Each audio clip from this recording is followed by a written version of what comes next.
Can fermented foods benefit your health? Absolutely.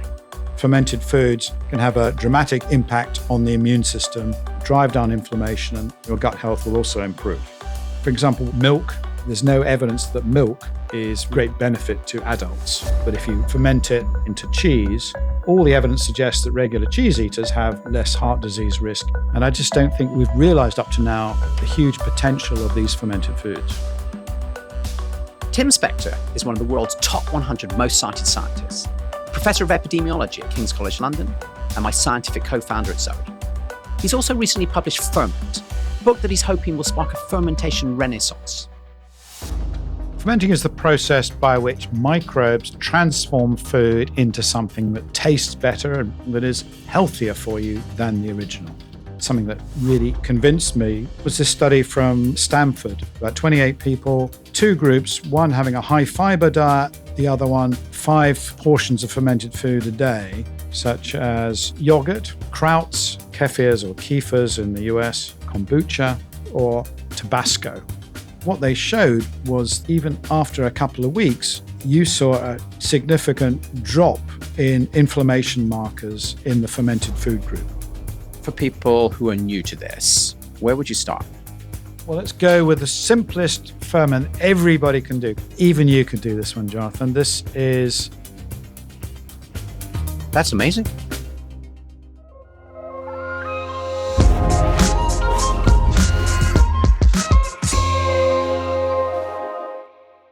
Tim, what a pleasure. Thank you for joining me today. Great to be here. So you know the rules. We're going to start with a rapid-fire Q&A from our listeners. Are you ready to go? Hit me. Can fermented food support better mental health? Absolutely. Is fermenting food at home dangerous? No, but depends on your spouse. You throw me off track already. Does fermented food always have a really strong flavor? No, it doesn't. Can dead microbes benefit your health? They can. Is your wife perpetually annoyed by the state of your fridge? Yes. Despite all the things I do. I know her and you, so I think she might say something similar. What's the biggest misconception about fermented foods? Probably that they're always smelly and dangerous, and it's highly risky to eat them. And that's not true? It's not true. So, Tim, I think that's a brilliant sort of introduction. And I know you've got a lot to say about the process of fermenting and the wonders of fermented food. After all, you literally just wrote the book on it. So let's just start at the beginning. What is fermenting? Fermenting is the process by which microbes transform food into something better. And by better, I mean something that preserves it longer before it goes moldy. It also transforms it into something that tastes better and more complex. And it also transforms into something that is healthier for you than the original. If you look at milk, it's not particularly good for you as an adult, but if you ferment it, it has all these extra properties that are good for you. If you take grapes and you ferment them, you get wine, which has incredible complexities of taste and many other properties and smells. And so generally, you're just increasing the amount of chemicals and benefits of those foods by the power of the microbes. And could you maybe help us understand a bit more what's going on? So you gave that example of milk and it turns into something else. Yeah, like cheese or something, yeah. And I think people do get confused about the difference between fermenting and going moldy because there's sort of similar processes involving bugs, microbes. And by those, we're mainly talking about bacteria and we're talking about yeast. So if you leave some milk out for a couple of weeks, you go on holiday, it comes back, it'll be moldy, it'll be off because randomly microbes are coming from the air around it or in the container, and they're starting to eat away at the milk, using it to reproduce, and then they'll produce funny chemicals and smells. And it's rather random which microbes land on it. So you're not in control of that process. So you'll get a molds eventually growing on it as the acidity and everything changes in that product. So it becomes completely inedible. Okay, so that's not the same as It's not the fermentation. same as fermentation. So fermentation is where you're tightly controlling the conditions around that milk. And you're making sure that only the microbes that you want to grow in the milk are growing in the milk. So that's what happens, for example, when you make yogurt. You are heating the milk up, then you're bringing it down to a certain temperature in a very close range where only certain microbes that you want to favor will grow and others are killed off. And so if you get the microbes that you want really propagating in that food, they elbow all the other ones out the way. So by changing the temperature, that allows certain microbes to grow. And in the case of yogurt, they then produce acid, lactic acid and acetic acid, that will lower the pH, that increases the acidity. And that again stops other microbes creeping in and taking over. So you're selecting a really small percentage of all the microbes that could be in that food into this narrow range. It's a bit like farming or precision gardening. You just want just these microbes that live in these particular conditions to flourish. And when they do that, they make sure nothing else can get in there. So once you've got the acidity, the pH is below 4.5, nothing nasty can grow. Okay, so that's really important, which doesn't happen if you just leave food out. That's essentially what the difference is. One is a highly tuned cultivation, and the other is a random collection of microbes. And so now help us to understand what actually happens to the food. So, you were talking about milk as an example. Why do we want microbes to eat the milk rather than us eat it directly? What happens as a result of this?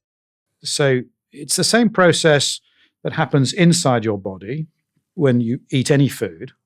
Microbes will digest it and break it down into chemicals and break it down into all the nutrients and recycle them and use them and produce many other byproduct chemicals in exchange. So that's where most of our body gets its chemicals from, is from our microbes working overtime on the food.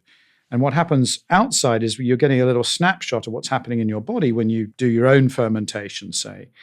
And the microbes will be breaking down the milk. They produce substances like acids, which further change the properties of that milk. And they can turn it into yogurt or they can turn it into cheese.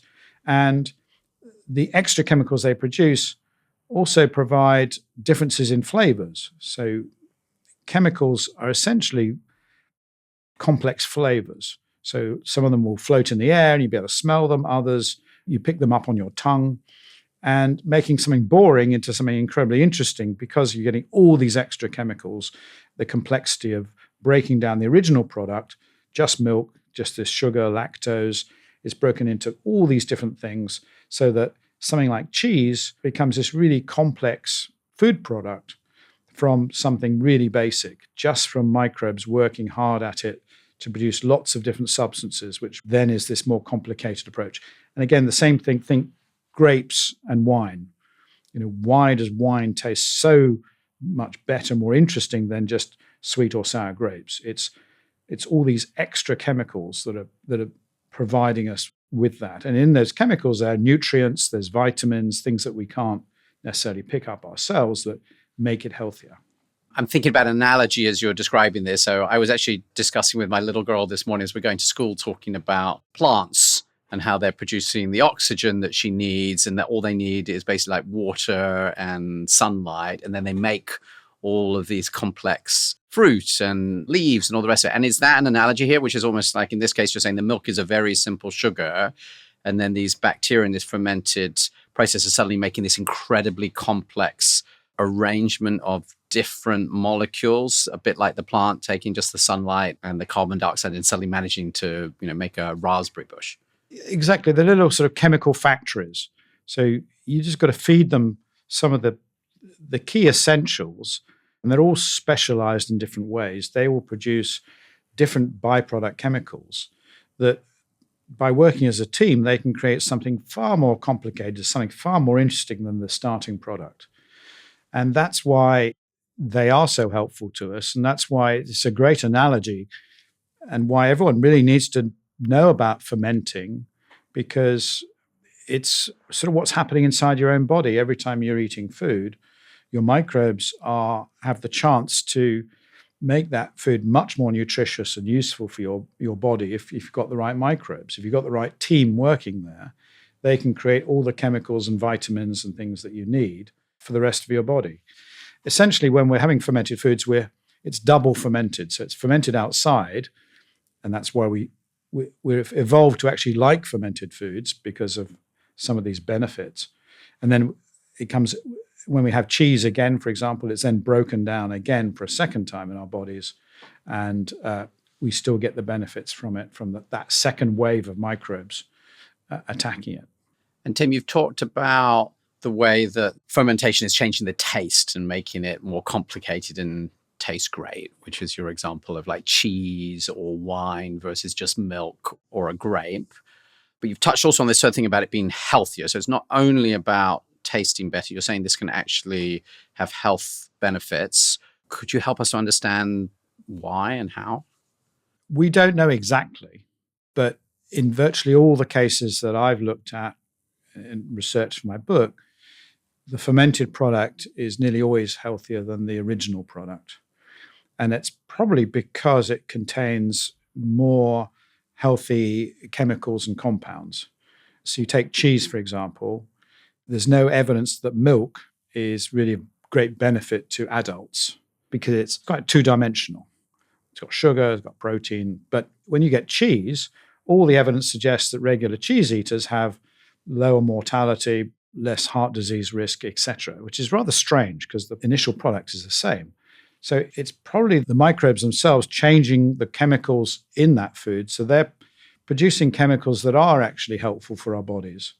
And those chemicals either acting directly on us or they're affecting the other microbes in our ecosystem to then produce healthy chemicals. So I think complexity is generally better for us. That seems to be the general rule. And the same is true, eating just cabbage doesn't seem to be as good as having fermented cabbage, which we call sauerkraut. Many other examples where the basic plant, just having that plant is fine for you, but we seem to get extra benefit from perhaps the way the microbes have created all these extra chemicals and tastes and aromas. So the more interesting the taste and flavor, the healthier it tends to be for us. And I think that's something really interesting from an evolutionary point of view about why do we seek out these slightly sour tastes rather than the bland taste. And it could well be that evolution has primed us. These things are actually beneficial for us.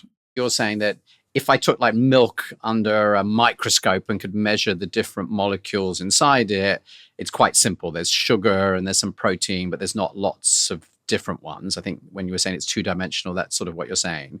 And then you're saying after these microbes, these bacteria and funguses have been chomping away at it, they then produce hundreds of molecules, thousands of molecules, millions of molecules? Thousands of molecules, yes. And so that's vastly more complicated after the fermentation than beforehand. And that's the whole basis of fermentation. When you think about grapes into wine or hops into beer, you're getting this incredible complexity of flavors. And whenever you get complexity of flavors, you know that underlying that, there's lots more chemicals. You're just tasting a percentage of them, but the complexity of the product has really gone up 100-fold. Imagine a version of yourself in 6 months. Someone who's made a few small changes and feels dramatically better because of it. That's why we make this show, to give you the science and tools to get there. But to keep doing that, we need your support. If you've gotten value from this episode, hit subscribe. You'll get a front row seat to the latest science, and we'll keep doing the work to bring it straight to you. Okay, now back to the show. Now, many of our listeners will be saying, like, why is that a good thing? I feel like I'm spending my life trying to avoid adding more chemicals into my diet. And you've been using this word chemicals, right? Which I think we're all trained like, that sounds terrible. Why would I want more chemicals by going from milk to cheese or yogurt? Well, Jonathan, there's nothing terrible about chemicals, okay? We exist in a chemical world. Food is made up of perhaps 50 to 100,000 different individual chemicals, just like our bodies are made up of chemicals. So we are, living in a chemical universe. And what we're saying is that the greater variety of chemicals there are, particularly if it's produced naturally as part of our evolution, these should be helping us survive longer and having a natural protective effect for our bodies if we're producing them. It's not the same as if you're eating foods created by the petrochemical industry as artificial sweeteners or something is a good example, but the ones that come from foods that we've been having from thousands of years, then I think we should be embracing that complexity. Because when you get foods often that are made industrially, they go down to the simplest components that are cheap. You lose that complexity, and that's why they're full of sugar and salt to disguise the fact they have no depth or complexity to them. We should be embracing anything that has interesting flavors and what I call this depth to it, just like a good wine, a good cheese, a really good craft beer, a coffee that's got more to it than just bitterness. It isn't just these simple 5 tastes. There's much more to it. So this is what fermentation really brings to the table, and it opens our senses up more. There's some people believe that we have always been drawn to these foods because they provided microbes that we couldn't get otherwise into our diet. So there's a recent cool paper in Nature which actually measured the overlap between microbes in food and in our guts, and it's only about 4%. So when we're having these fermented foods, most of them are not ones that are already in our gut. They're foreign to it. They prefer living in the milk or the cabbage or whatever it is. And just to clarify, you're saying that when I eat the fermented food, there are still live microbes in the fermented food, Tim? Yes. So most fermented foods we're talking about are live ferments, and they contain probiotic microbes, by which we mean microbes that have been shown to have some health benefit in humans. You can have fermented foods that have dead microbes, and you have most fermented foods which are a mixture of live and dead microbes. So could you just help us to understand, I guess, like what are the classic fermented foods that we're used to eating, and when do they have live microbes in and when not? Okay, well, the classic ones would be your yogurt, which has live microbes in it, cheese, fermented milks, which are called kefirs or kefirs in the US. Then you've got the krauts, which is fermented cabbage or beetroot, sauerkrauts. You've got fermented tea, which is called kombucha. You've got fermented soybeans, which are called the miso products, and soy sauce and miso paste, natto and tempeh. And you've got a whole range of other ones, particularly all kinds of fermented vegetables and vinegars. They're live. Then you've got dead ones, such as beer, wine, and sourdough bread, classically. You also got some other strange ones, that people don't realize are fermented, things like Marmite and Tabasco. So a lot of the condiments that we all eat now were certainly originally fermented, like tomato sauce was originally an Indonesian ferment that Heinz took and made into a staple by adding 30% sugar. I'm taking it that that's not a fermented food I should be adding to my diet today? No, but in my book, Jonathan, there's a really good recipe for making your own tomato ketchup, which is lovely. So just to play back, there's a set of these fermented foods that still have live bacteria in, and then the ones that I guess are most famous, as I think about it, like a beer or a wine or bread. There's fermentation in terms of making those products, but then the bacteria ends up being dead. Could you just explain for a minute why they end up being dead?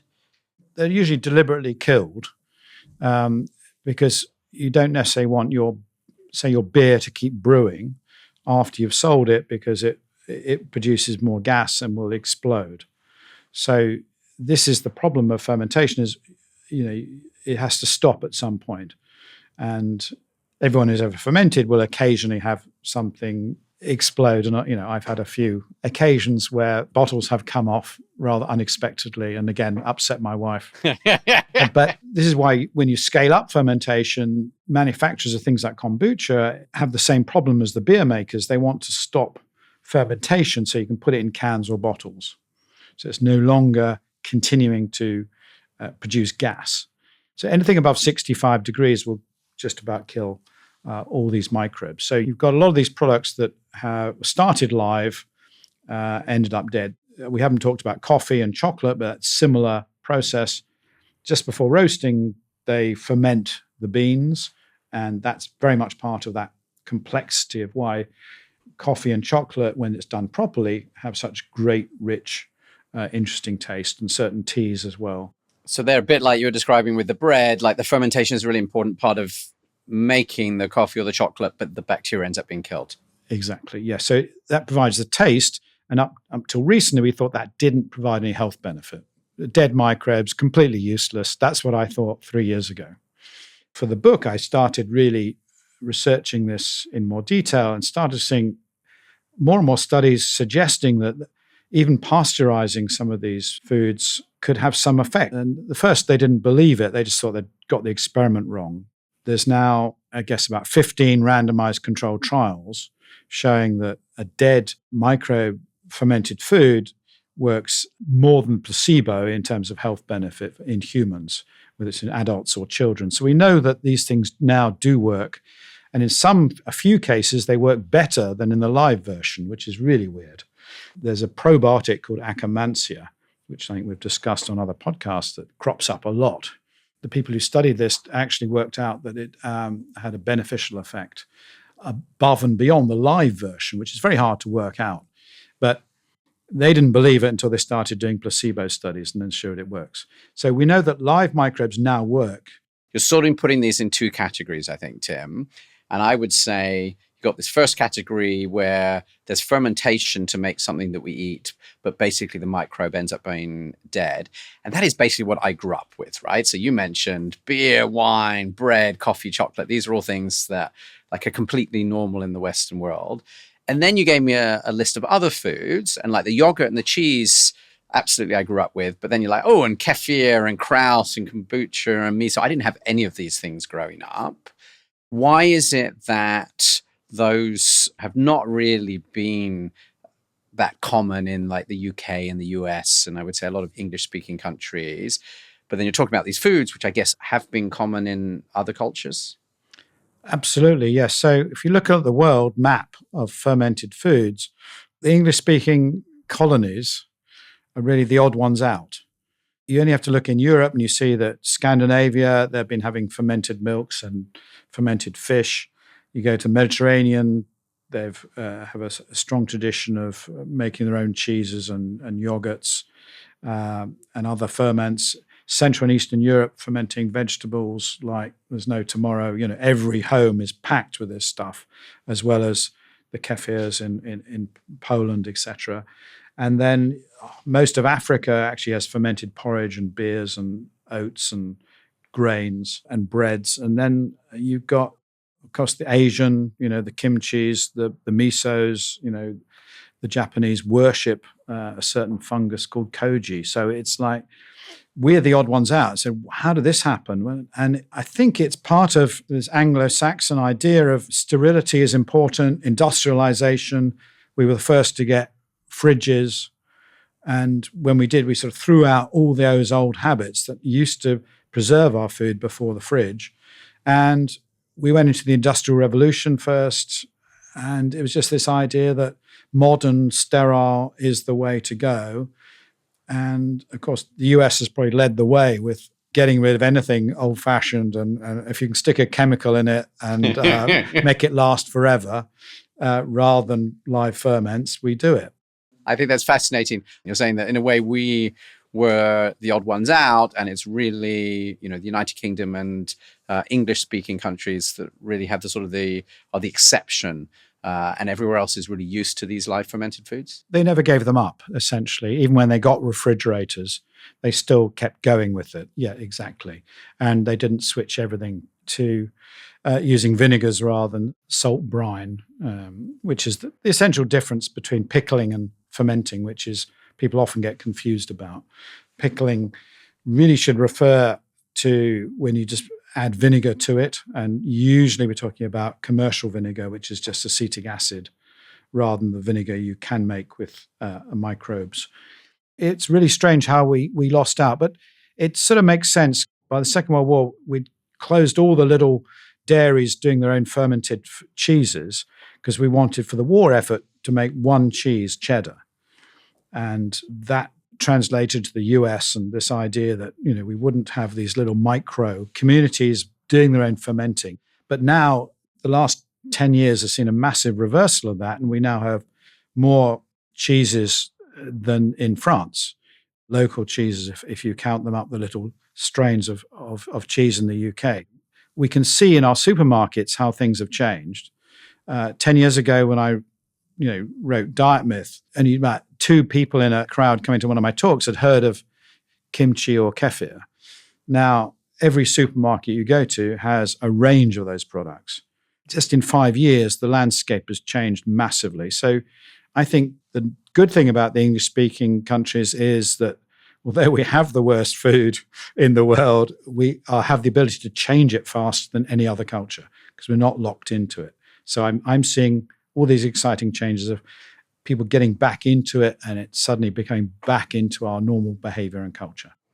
And I understand a bit later in this episode, you're going to show us that these live ferments aren't only something we can buy from the supermarket, but it is actually possible to do this at home. Exactly. You can do both. Yeah. Try it in the supermarket and then give it a go at home and save yourself a lot of money and have a bit of fun.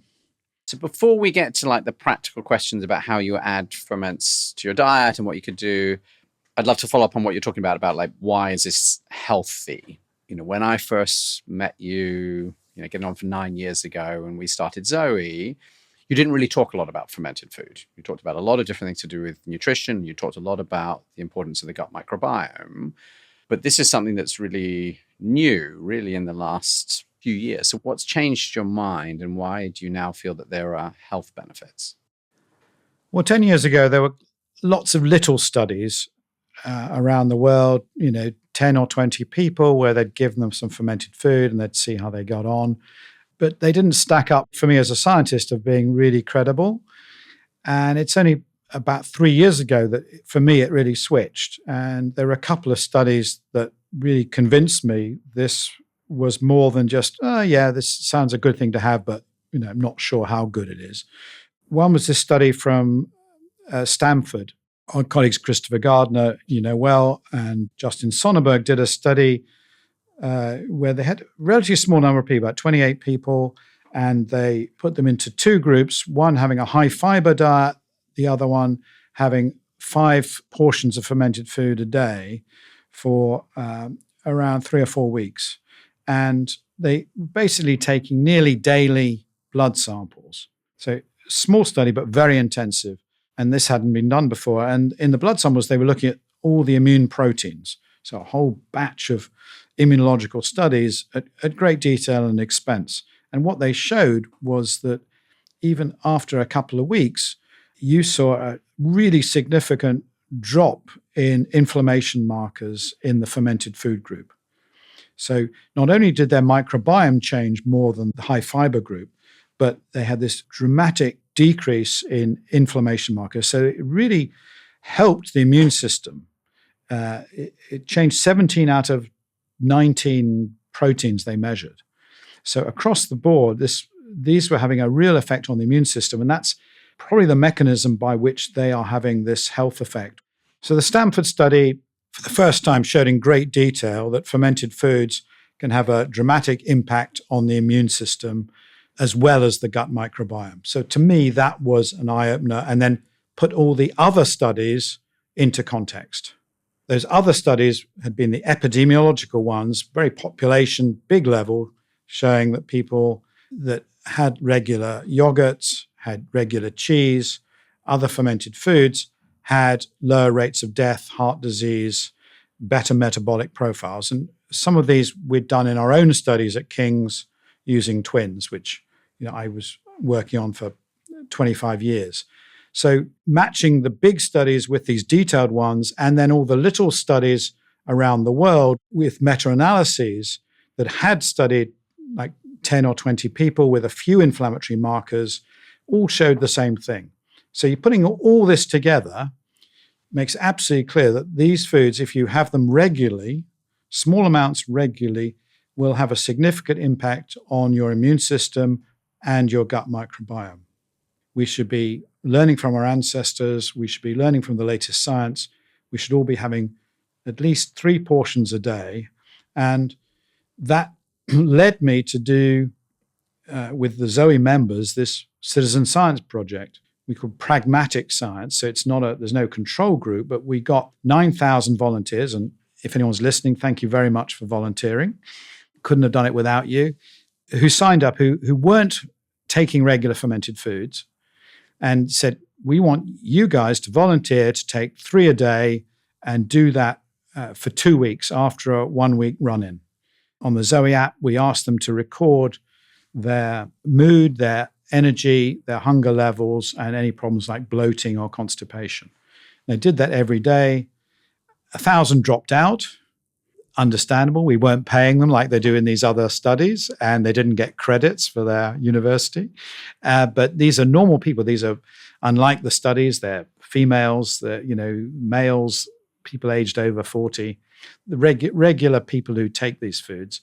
And of the 5,500 who diligently did this right to the end, 100% completion rate, around 50% showed improvements in mood, energy, hunger, bloating, and constipation. So to be clear, Jonathan, of the people that completed the study, that means that for the 2-week trial period, they had at least 3 ferments a day, and they didn't miss a day, and they recorded how they felt. On average, around 50% of them noticed significant improvements in a number of key symptoms. The first was mood and energy. They were the first things people noticed. Then they had an actual reduction in hunger, although they were eating more. And they also had a reduction in bloating and also in improvement in constipation. So that's pretty remarkable, right? So you're saying that... just in 2 weeks. When I saw those data, that was a real wow factor. And it just showed you that if we can get just the people listening to this podcast, spread the word that this is a normal thing to do, eating 3 ferments a day, we can all not only improve our inflammation levels at the sort of local level, but actually this can affect our brain, our mental health in the majority of people taking it in just a few weeks. This can have an incredible public health effect. And I just don't think we've realized up to now the huge potential of these fermented foods. There's a lot of misinformation when it comes to nutrition. From toxic diet culture to a broken food system, it's no wonder so many of us feel stuck, overwhelmed, or misled, and not as healthy as we want to be. If you feel like you've tried everything to improve your health and still don't know whose advice to follow, it's time to listen to your gut. After 8 years spent measuring 300,000 gut profiles, Zoe has released a brand new app and gut health test to show you exactly what your body needs to thrive and to help you build healthy eating habits that actually stick. With AI food tracking, you simply snap a photo of your meal to get personalized insights into how your food will impact your body. You can even identify which processed foods in your fridge are high risk for your health and which aren't a worry. The app will help you eat more mindfully, allowing you to track progress with daily diet feedback from your in-app AI nutrition coach. Along with the app, your gut health test can tell you how to improve your gut microbiome with personalized advice to help you support your gut function and help increase your abundance of good gut bugs. This isn't the latest quick fix, miracle plan, or crash diet, likely to make you feel worse than when you started. This is a personalized nutrition app and gut health test backed by real clinical results and the world's largest nutrition study. Ready to join the gut health revolution? Go to zoe.com. You started by saying that you thought it was really good for our inflammation and reducing it. And now you're talking about this study that you did with thousands of people through Zoe. And there you're talking about things like mood and energy and hunger and constipation, which seems completely different. Yes.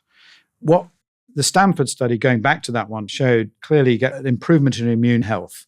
And you also got a shift in your gut microbiome towards a healthier looking microbiome. The two things are linked, and we know that inflammation is key to many features in the body and your gut health as well. So if you reduce inflammation, your gut health will also improve. So that would probably explain improving constipation. The mental effects of this, the improvement in mood and energy and hunger, are probably through the effects of these microbes on the immune system. We think that they directly interacting with the immune system, whether they're dead or alive, through most of our immune cells, which are actually lining our gut. And they're sending those signals. We don't know exactly how they do it, but they're sending clear signals to the immune system. So all is well.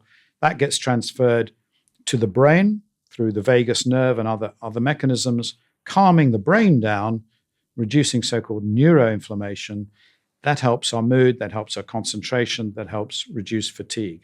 So this immune system linked with the gut microbiome is the key to really how we feel most of the time. And a lot of our problems with modern illness is due to the fact that our levels of inflammation are much too high.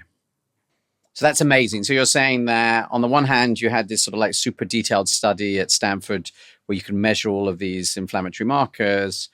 And on the other hand, you had this study that you led with, 9,000 people, and you could see this impact on symptoms that are in the brain, like energy and mood and hunger, but also things like constipation and bloating. And a few of those are directly linked because you would expect like the gut health improvements and the inflammation improvements to lead to those benefits. Absolutely, yes.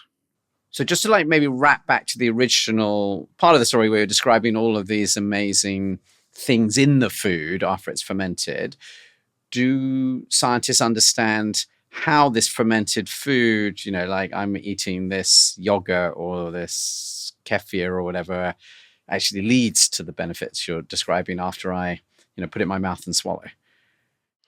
Not precisely, no.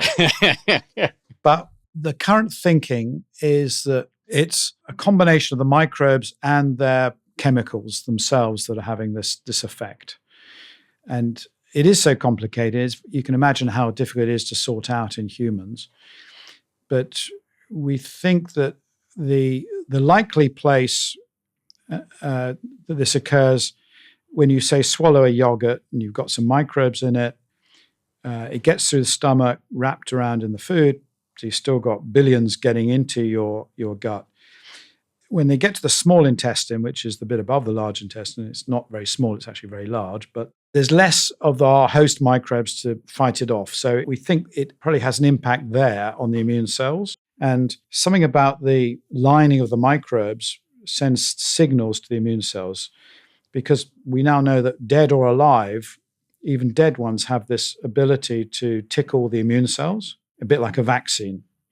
And so we think a lot of this is due to having different types of microbe going through your body, having like a vaccine effect on us, will tickle the immune system, and that will then drive down inflammation and do the other good things that we think. But there's probably likely to be multiple mechanisms that we still don't understand. So it's a very new science in trying to work it out, because really we've only just narrowed down what the areas to look at are. And I think I remember our colleague, Professor Sarah Berry, explaining to me that the food itself is transformed by these microbes. And she was explaining to me that you start with the fat in the milk, it's not very good for you. And then when you look at the cheese, like the structure is completely different if you look at it sort of under the microscope, as I'd understood. And therefore, it's like almost like a different food for the microbes in our gut and for ourselves. And did I understand that right? Yes, there are lots of examples where that is true, that the microbes will break it down into these other more healthy, nutritious benefits for us. In a way, what's happening with the fermented food is it's double fermented. So it's already been transformed before you're eating it. So the difference between just drinking milk and having some kefir or yogurt is that by the time it reaches you, it's already in a better state than it was before. So Sarah's quite correct.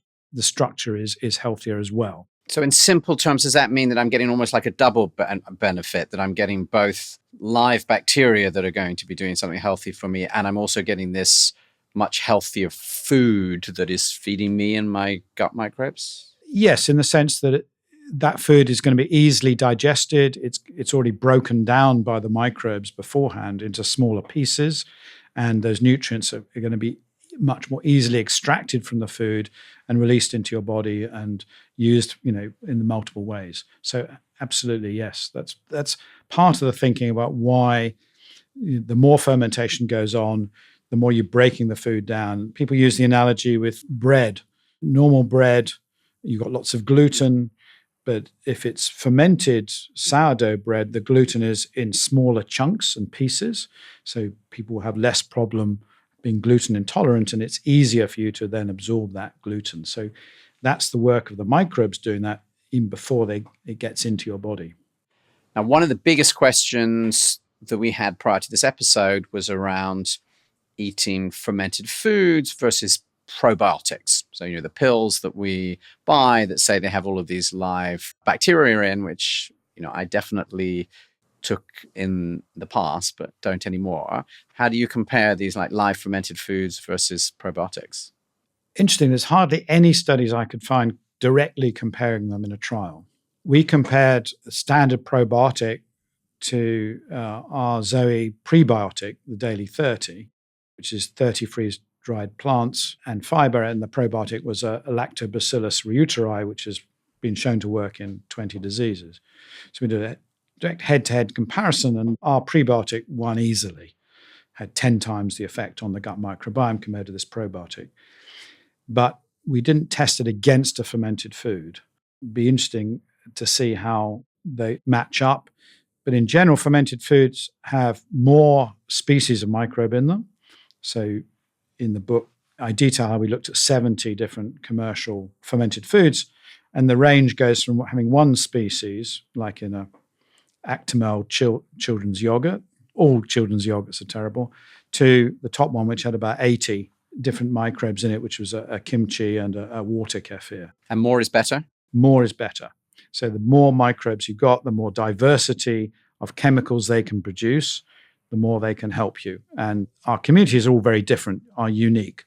So if you and I just have one microbe probiotic, it may work on you, but not on me. But if we're having 80, the chances are that it'll probably work equally well on you and I.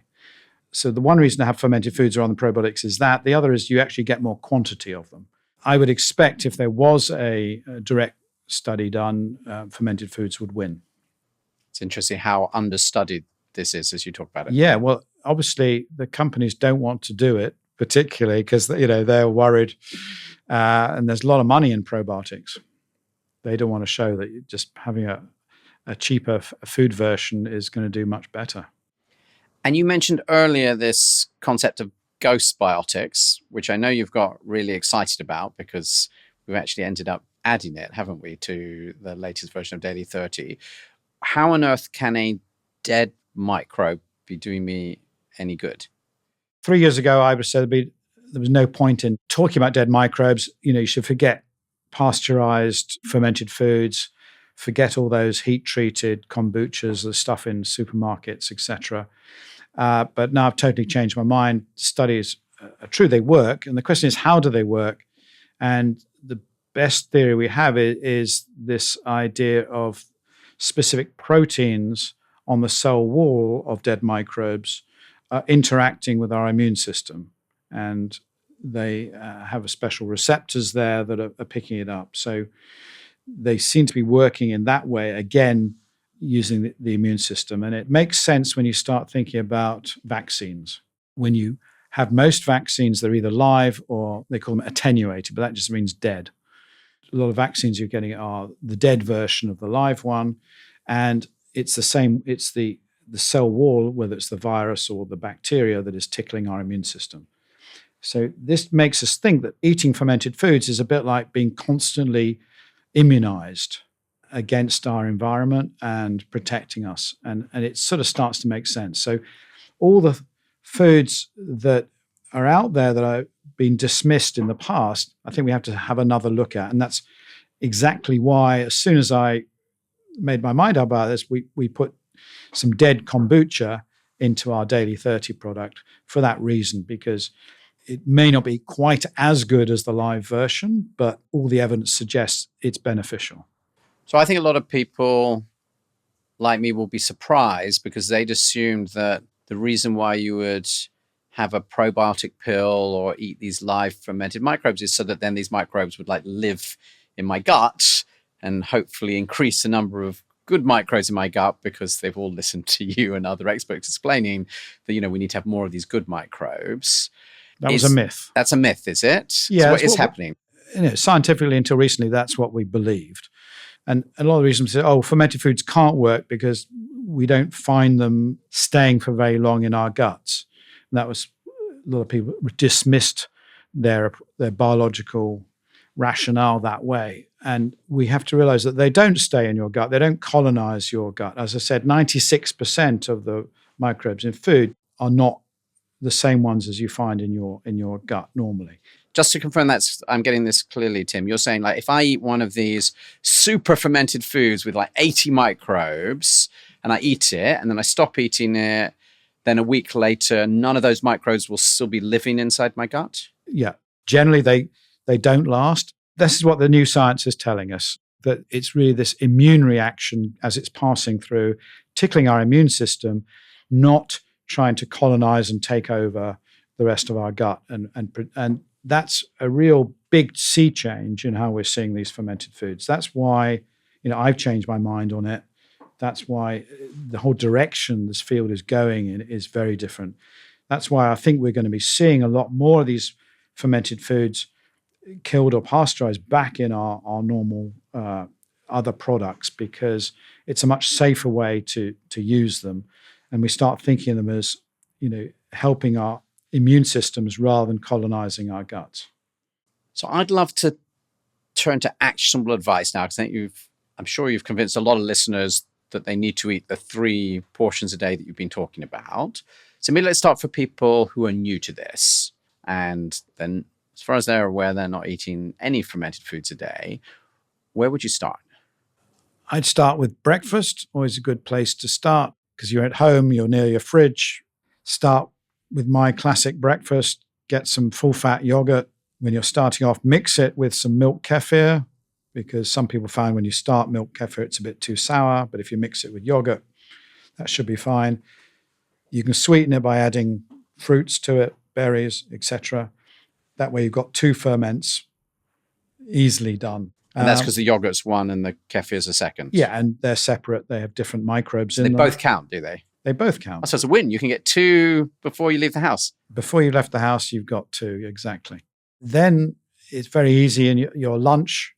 You can either have some cheese, which as long as you get anything that isn't completely plastic, avoid things like children's cheeses or pizza cheeses. But even Philadelphia cream cheese, I did a study, we looked at that. That's got 3 microbes in it. So cream cheeses are actually quite good. Any other cheddar or basic one, or raw milk cheese, even better. That would be your third one. But add to it some pickle, some basic beetroot kraut or some sauerkraut on it. If you're having an evening meal, any form of soup, instead of adding cream to it at the end, you just pour in some more kefir or yogurt. That's an easy win. Into your salads, you can put, again, these krauts and pickles. I would ask everyone to swap their stock cube for some miso paste. You can buy miso paste. It lasts a long time, which is this fermented soybean paste that gives an umami flavor that's fantastic. I never use stock cubes anymore, and I've just replaced that with a teaspoon of this miso paste, which if you're using it in cooking, it would be dead, but it gives you, let's give it half a point for that one, Jonathan. And then you just think that when you're having a salad, can you put in some fermented vegetables into there and start experimenting? I don't expect you to eat kimchi straight away because it's quite spicy, but start experimenting with small amounts.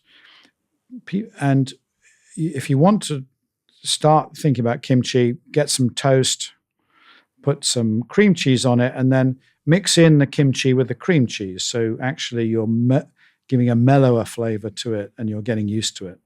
I managed to convince Davina McCall to start eating kimchi this way, and now she's an absolute addict. So usually people won't like it the first time. It's a bit like toddlers with some new food. You've got to keep going at it, introducing it, doing it in a mild way, and then start thinking about other drinks you can have. So kombucha, the first ones might be a bit sour, but there's some nice fruit ones to start on, and you can wean yourself off the sweetness or the artificial sweeteners, just get used to those flavors. Water kefir is another one, tibikos. It's not as common as kombucha, but it has just as many microbes in it and is an easier, fruitier flavor for the novice starting off. They're just some of the things that you can do. The Zoe cookbook has got plenty of ways you can incorporate it into recipes as well. Tim, you've been pitching this to me for a while, and I think I'm like everything you pitch me, like I slowly start to try and introduce it. And I definitely didn't grow up with eating any of these sorts of fermented foods apart from yogurt and cheese. It's now really easy to buy them. And these things, honestly, I just don't think they were available at all 10 years ago. And even people who don't like dairy. So I often ask this in my talks, I don't have dairy, so I can't have these. No, there's plenty of vegan kefirs and yogurts. The coconut ones are really good. It's a slow journey, and I think people will pick the foods and tastes that they like. And people have a different spice threshold, certainly, and a different sourness threshold. Some people immediately love it. Some people it's going to take more time. But I can tell you, you go to Japan or Korea, you don't find people who don't have either miso or kimchi. So in a way, everyone can train their palate. Now, I'd love to wrap up with the idea of fermenting yourself at home, because I know that you've really got into this, haven't you, Tim? I have, yeah. Well, I had to. I'd write a book on it, so I've got to be an expert. And I think you have brought some examples of what is literally in your fridge today that you've cycled over with. A small sample of what's in my fridge, yeah. Oh, how many have you got in your fridge? Oh, far too many. At least 20 pots, I'd imagine. So now we understand why your wife is very upset about your fridge. So could you maybe take the first one out, explain what it is, and maybe start with what you think would be a good place to start? Well, let's go with the simplest ferment everybody can do, because, I can't do this. Well, even you can do this one, Jonathan. This is raw, unpasteurized honey, a clear jar, and you put about 10 or 12 cloves of garlic in it, exactly like this. And amazingly, after a few days, the microbes in the garlic transform the honey. They start eating the honey, and that produces the perfect environment for these microbes. They soften the garlic, they take away the hard taste of it, and it's a delicious either hors d'oeuvre, or you can blend it up and it's perfect for a salad dressing. Can I have a smell? Well, you've got to try one. Oh, that's exciting.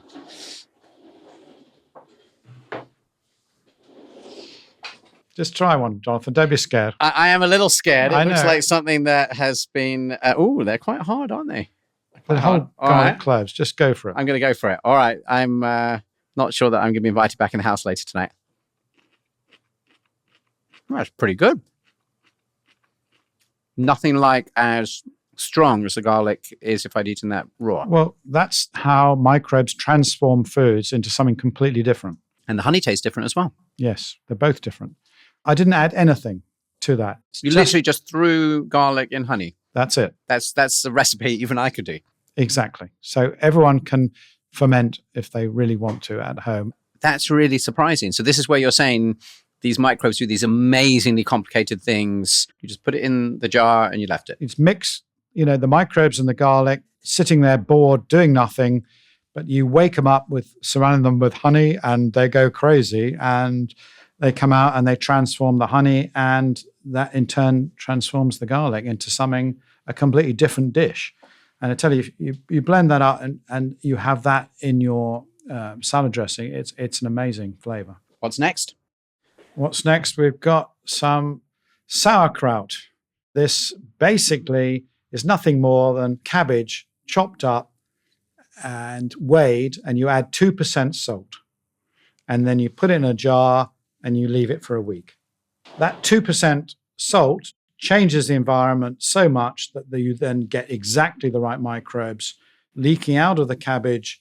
They eat the sugar that's been leaking out because the salt has released it from the cabbage, and the flavors are amazing, and you get all the acidity, and it's perfectly safe because they've made it so acid, no bugs that you don't want in there will live. All right, I'm going to try Tim's sauerkraut. Smells like sauerkraut. And there are two types of sauerkraut. Obviously, the one with vinegar, which is the common cheap one, which doesn't have anything like the flavor and complexity. Oh, it's delicious. Yeah, there you go. So I've now had 2 ferments. But anyone can make. I mean, that's the key. So they're the 2 ones that are so easy. Chop a cabbage and you've got to be able to weigh it. That's about the 2 skills you need. This one is slightly more advanced. This is my blob. And if you're not watching this on YouTube, it looks disgusting. And Tim is now reaching into what looks a bit like I won't get you to eat tea this, water Jonathan. and pulling out something that looks a bit like a bit of a squid or an octopus or something. It is What called, is that? It is called a jellyfish in some countries, Russian jellyfish or Japanese jellyfish. This is a SCOBY, which is a kombucha mother. Okay, so this is made by the microbes. It's like a shell they produce themselves. So there's about 50 different microbes in here. Living inside that sort of jellyfish thing. Yeah, they live inside there and they produce it for themselves. It's like a little protective shell that they live in. So this allows them to live for years. I've had this for about 10 years. This one, it has babies and I give it to special friends. I note that I've never been a special enough friend to get given your baby SCOBY, but on the other hand, it looks disgusting. It looks disgusting, but when you add it to sugary tea, so you make a big pot of sugary tea, you just add that to it, leave it for a week, you will get kombucha and a completely different flavor. And again, once you've got this sorted out, it is actually much easier than it looks. And that goes from sugary tea, and we know anything that's just like full of sugar is not healthy for you, to kombucha, which is a sour, complex. Some say it's the closest you can get to beer, and it's good for me. And it's very good for you. Yes, it's lots of studies show it reduces blood pressure, helps your blood sugar level, all kinds of benefits. So again, having this in the house, drinks of kombucha, but buy it in the stores first to see if what it should taste like. But you can. This is incredibly cheap and easy to make. And so that, I guess, is a brilliant example of like the magic of these bacteria moving something really terrible like water and sugar on one hand into something that suddenly is actually healthy for me. And it actually produces a bit of alcohol as well, usually below 1%, so you can't feel it. But it's just giving you an idea of what these microbes are doing. There's yeast in there, and they make CO2 and alcohol. So it's very complicated. And finally, your advanced lesson, Jonathan. So this is miso. I was going to say something that looks even more disgusting than the kombucha. All right, so I'm looking at it, and it's a sort of brown paste. If anyone has had a small child who maybe ate their food and then regurgitated it, I'd say it looks a bit like that, Tim. It's not the most appetizing thing. What have I got in front of me? What you've got is fermented soybeans mixed with koji fungus, okay, and salt. So I've got fungus, fermented soybeans, and salt. So basically, I boiled up a whole bag of soybeans for 4 hours, and then I got some koji fungus, which is coated on white rice from the internet, mixed them together, added a whole load of salt, and put it in a jar, pressed down, left it for 3 months. So this is more professional than all right. It's definitely different to the garlic and the honey. It took me a while to pluck up the courage to do this, but I was so into my miso. I was spending a fair bit at the store on miso. I thought, I can do this myself. And actually, it's really easy to do if you just know the essentials and you've done a bit of fermenting first. So the incredible taste of that compared to just a boiled soybean is amazing. So I want you to just dip your little finger in there. All right, and this is a jar full of fungus, but Professor and Dr. Tim Spector says it's safe and I can try it. Yes, you can. All right. This is what you should be using instead of your stock cube. Smells good, actually. Tastes pretty great. It does, and it just shows you. And if you just had boiled soybeans, they are virtually inedible. And so this just shows you how the microbes and the salt and the fungus in the right conditions just given time will convert this into an absolutely delicious dish. And there's definitely like a layer that tastes a bit like soy sauce within this. Yeah. It's the same basic principle. So there you have it. That's from the easiest to perhaps, one of the more complex ones that you need 3 or 6 months to make. But you've now got all the tools you need, Jonathan.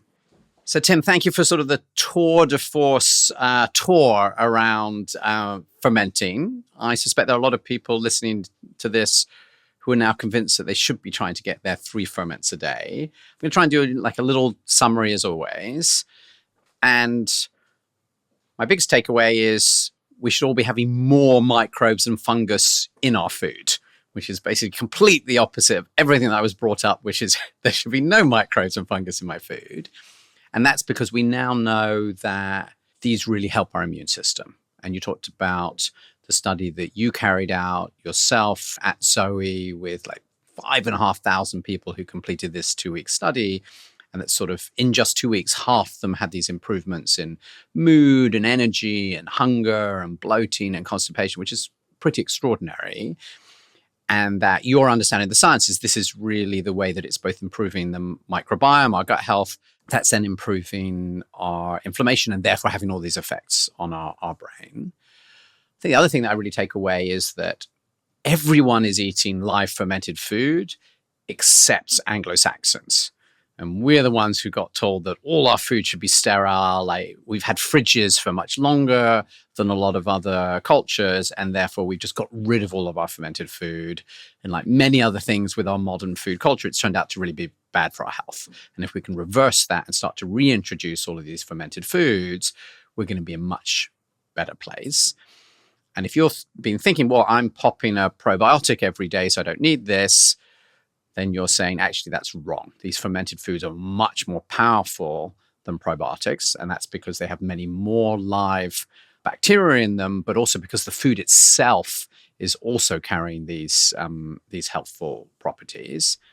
And this is why for many foods, when we ferment them, they actually become healthier. And so you were giving this example about like things like milk, which you're saying, if you're an adult, is not particularly healthy, and then you can turn it into something like cheese or yogurt, and suddenly it is. And part of this is because we make it so much more complicated. And you said, I shouldn't be scared of the idea that food has all of these chemicals in it. I think you said like 50 or 100,000 chemicals. Actually, if these are natural, the things that are just out there in the foods that we're used to eating, they're sort of what my body and my microbes need. If they're being introduced in ultra-processed food, then I'm not so interested.